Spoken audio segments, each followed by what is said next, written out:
வெண்ணிலாவும் கைப்பிடிச்சுன்னு இருக்கிறத பார்த்துட்டு மனசு கேட்காம ரொம்ப அழுதுகிட்டே காவேரி போகிறத தாத்தா பார்த்துடுறாரு. தாத்தா செம்மையாக டென்ஷன் ஆயிடுறாரு.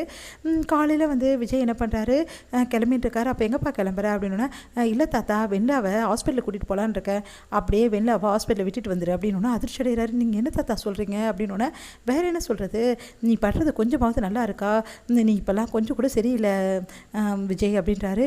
அதை கேட்டுட்டு ஏன் தாத்தா இப்படிலாம் பேசுகிறீங்க அப்படின்னோடனே, நீங்கள் பாரு கொஞ்சமாவது யோசிச்சு பண்ணு, காவேரி எவ்வளோ கஷ்டப்படுறாருன்னு உனக்கு பார்த்தோன்னு புரிஞ்சிருக்கணும். நேற்று நைட்டு நான் பார்த்தேன், நீயும் வெண்ணிலாவும் கையை பிடிச்சின்னு உட்காந்துருந்தீங்க. அதை பார்த்து காவேரி எப்படிலாம் அழுதா தெரியுமா, அதை பார்த்துட்டு என் மனசே தாங்கலடா, ஏன்டா இப்படிலாம் பண்ணிகிட்ருக்க அப்படின்னோடனே, இல்லை தாத்தா காவேரி புரிஞ்சுப்பான்னு எத்தனை நாள்டா இப்படியே இருப்ப, கொஞ்சமாவது கொஞ்சம் யோசிக்கிறியா, பொண்டாட்டியை பற்றி கொஞ்சமாவது யோசிடா, அவள் மனசை பற்றி கொஞ்சமாவது யோசி அப்படின்னோடனே அப்படியே பார்க்குறாரு. இங்கே பாரு, எனக்கு என்ன செய்வியோ ஏன் செய்வே தெரியாது, நீ வெண்ணிலாவை விட்டுட்டு தான் வரணும், புரியுதா அப்படின்னோடனே, சரிங்க தாத்தா நான் வெண்ணிலாவை ஹாஸ்பிட்டலே சேர்த்துட்றேன் அப்படின்றாரு. அடுத்து சரி போய் காவேரி கிட்ட சொல்லிட்டு போ அப்படின்னோடனே காவேரி கிட்ட போய் சொல்ல வராரு. காவேரி அப்படின்னோடனே காவேரி அமைதியாக இருக்காங்க. எனக்கு தெரியும் காவேரி, நேற்று நைட்டு நீ மனசு கஷ்டப்பட்டு போனதை நான் பார்த்தேன், நான் உன்னை சமாதானப்படுத்தலான்னு நினச்சேன், ஆனால் நீ தூங்கிட்ட காவேரி, சாரி காவேரி அப்படின்றாரு. அதுக்கு எதுவுமே சொல்லாமல் காவேரி அமைதியாக இருக்காங்க.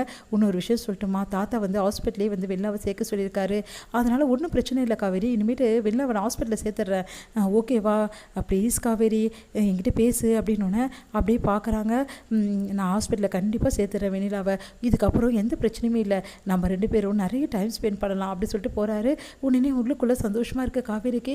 அப்படியே பார்த்துட்டு யோசனையாக இருக்காங்க.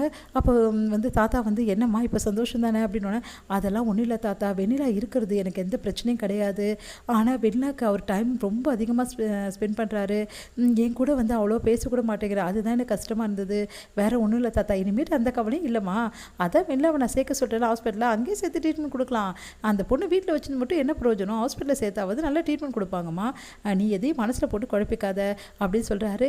இங்கே பாட்டியும் ரொம்ப சந்தோஷப்படுறாங்க. அப்பாடா பிரச்சனை ஒன்று தீர்ந்துச்சுப்பா அப்படின்னு சொல்லிட்டு இங்கே எப்படியாவது வெண்ணிலாவை சேர்த்துலான்னு ஹாஸ்பிட்டலுக்கு வராரு நம்ம விஜய். அங்கே போய் கேட்குறாரு. அப்போ டாக்டர் இந்த மாதிரி ஹாஸ்பிட்டலில் சேர்த்திங்கன்னா சீக்கிரமாகவே குணமாகாது, அவங்களுக்கு குணமாகணும்னா கண்டிப்பாக அவங்க வீட்டில் இருந்து நீங்கள் பேசினா மட்டும்தான் குணமாகும்னு சொல்லிடுறாரு. அதை கேட்டு என்ன பண்ணுறதுன்னு திரும்ப விஜய் தவிக்கிறாரு. வழி இல்லாமல் விஜய் வீட்டுக்கு கூட்டின்னு வராரு. வீட்டுக்கு கூட்டின்னு வந்தோன்னா தாத்தா செமையாக டென்ஷன் ஆகிறாரு. ஏன்டா வெண்ணிலாவை கூட்டின்னு வந்த, நாங்களாம் வெண்ணிலா நீங்கள் சேர்த்துட்டு ஹாஸ்பிட்டலில் நினச்சபேடா அப்படின்னோடனே, தாத்தா வேறு வழி தெரியல தாத்தா அப்படின்றாங்க.